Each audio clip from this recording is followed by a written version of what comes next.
ఒక వ్యక్తి విదేశాల్లో గాని లేకపోతే మన దేశంలో కూడా ట్రాఫిక్‌లో మద్యం సేవించి డ్రైవింగో లేకపోతే గనక నిబంధనలకు విరుద్ధంగా డ్రైవింగ్ చేశాడనుకోండి. వెంటనే ఆళ్ళకి కఠిన శిక్షలెయ్యరు. ఎయకుండా ఆ రోడ్డు పక్కన ఊడవండి, లేపోతే ట్రాఫిక్ సిగ్నల్స్ దగ్గర నుంచుని మద్యం సేవించడం మంచిది కాదని ఆళ్ళకి చెప్పండి. సరిగ్గా ట్రాఫిక్ సిగ్నల్స్‌ని పాటించమని చెప్పి ప్రజల్ని కన్విన్స్ చేయండి. లేదా హాస్పిటల్‌లో పని చేయండి. లేదా అనాథాశ్రమంలో, వృద్ధాశ్రమంలో పని చేయండి. ఓ 4 రోజుల పాటు అంటూ ఓ శిక్ష ఏస్తారు మ్యాజిస్ట్రేట్లు. అది సర్వీస్ పనిష్మెంట్ అంటారనమాట. ఫస్ట్ సారి తప్పు చేసిన వాళ్ళకి అట్లాంటి శిక్ష ఏస్తారు. ఈ క్రూయల్ క్రైమ్స్ కానప్పుడు.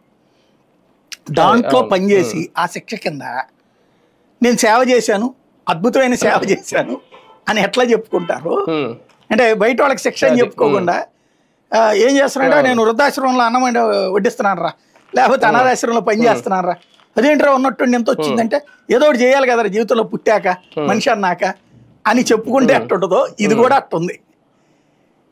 పనిష్మెంట్ ఇస్తే పనిష్మెంట్ని గొప్ప అద్భుతం కింద అంటే ఏం లేదు ఇక్కడ. Very simple. ఏంటంటే మన రాష్ట్రంలో నిరక్షరాస్యులు 30%.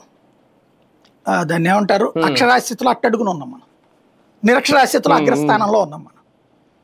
తర్వాత చదువుకున్నటువంటి నిరక్షరాస్యులు ఒక 20% మంది ఉంటారు. వీళ్ళు చదువుకున్నారు, అదేంటంటే బట్టి చదువులు.